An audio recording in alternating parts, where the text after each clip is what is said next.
How's it going, guys? Welcome back to another video. Now today I am going to work on my 94 Toyota Celica again. I'm going to change that fuel filter. Alright, so walking over to the front of the car. To get to your fuel filter, you want to remove your intake system, your intake box and things like that. Move all that out of the way. And then you'll locate your fuel filter right there. Now, before you get started, make sure you go grab some of these wrenches. These wrenches will prevent stripping the nuts. So the top bolt here is going to be a 17 millimeter. So from the bottom, you want to use a 19 millimeter to hold on to the top, and then you want to use a 14 millimeter to lose the nut, because the 19 is just to hold the fuel filter in place so it doesn't move. Alright, so I already got my bottom loose, so I'm going to show you guys what I mean earlier by using two of the wrenches. So from underneath here, as you can see, let me focus here. So this is the 19. The 19 millimeter is going to hold onto this nut right there to prevent the fuel filter from moving. And then you're going to use your 14 millimeter to hold onto this nut right here. And then you just lose it. You know, the space is pretty tight, but you know, it is doable. Alright, so once you got your wrenches in place, you just want to, you know, clamp it together, because when you clamp it together, your 14 millimeter is going to go this way, which is left for loosey, and then your 19 millimeter is going to go this way for tighty. So that's the only way to do it the way that I did it. You know, I just clamp it together really hard, because you can see there's hardly any space to work with. So that's how I did it, just clamp it really hard with both hands, and then that's how you lose the bottom.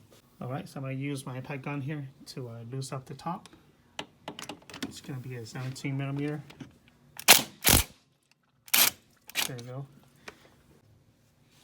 Okay, so I'm going to remove this top bolt here. Make sure you don't lose the washer. Washer is very crucial,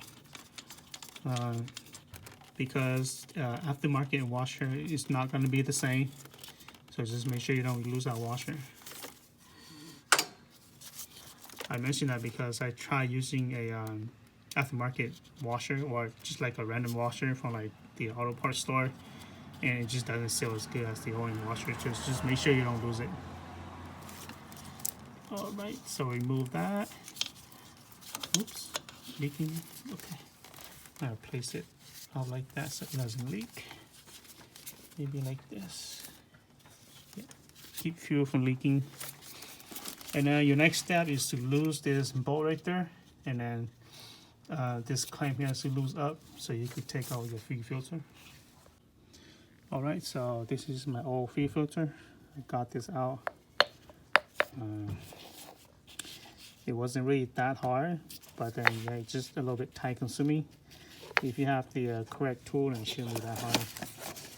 And this is the new one. I got this like maybe over a month ago. I just never had a chance to install it. Just never seemed to find the right time to do it. So okay, I'm gonna go ahead and install this real quick. Alright, so I got this little bolt here tied down. It clamped down the fuel filter. So I'm gonna use this OEM washer here. Back on right there. Just make sure to have it back on so it doesn't leak. Alright, so I'm going to use both of my hands trying to install this fuel line here real quick. Okay, so my top fuel line, it is installed. It's not tight yet. I'll have to install the bottom line first, and I'll tighten this one up just to make sure that, you know, there are some plays up here, so, you know, maybe it'll be easier that way. Alright, so this is the bottom of the car. So I'm going to try to put this in here. Alright, so about 5-10 minutes later, and I got this one here tied up. I'm going to go ahead and work on the top. Okay, so again, I'm going to use my impact gun here to tighten this up.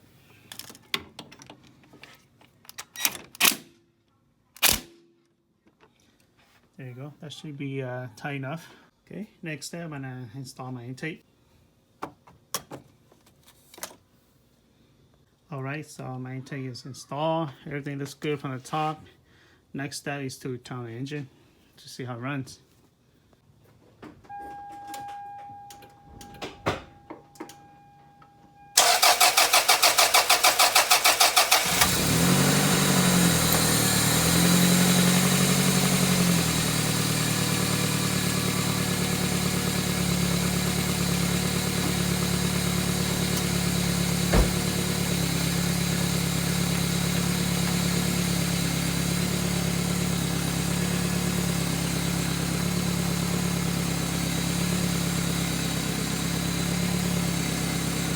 Alright, so I'm back from my test drive, and my car still have that slow throttle response. So I'm thinking that could be a faulty fuel pumps. I'm gonna try to get that done next time. Alright, so that's gonna be it for my video. If you guys like this video, give me a thumb up. If you guys have any suggestions that I should try, please comment them below and let me know. Thank you. Have a good day.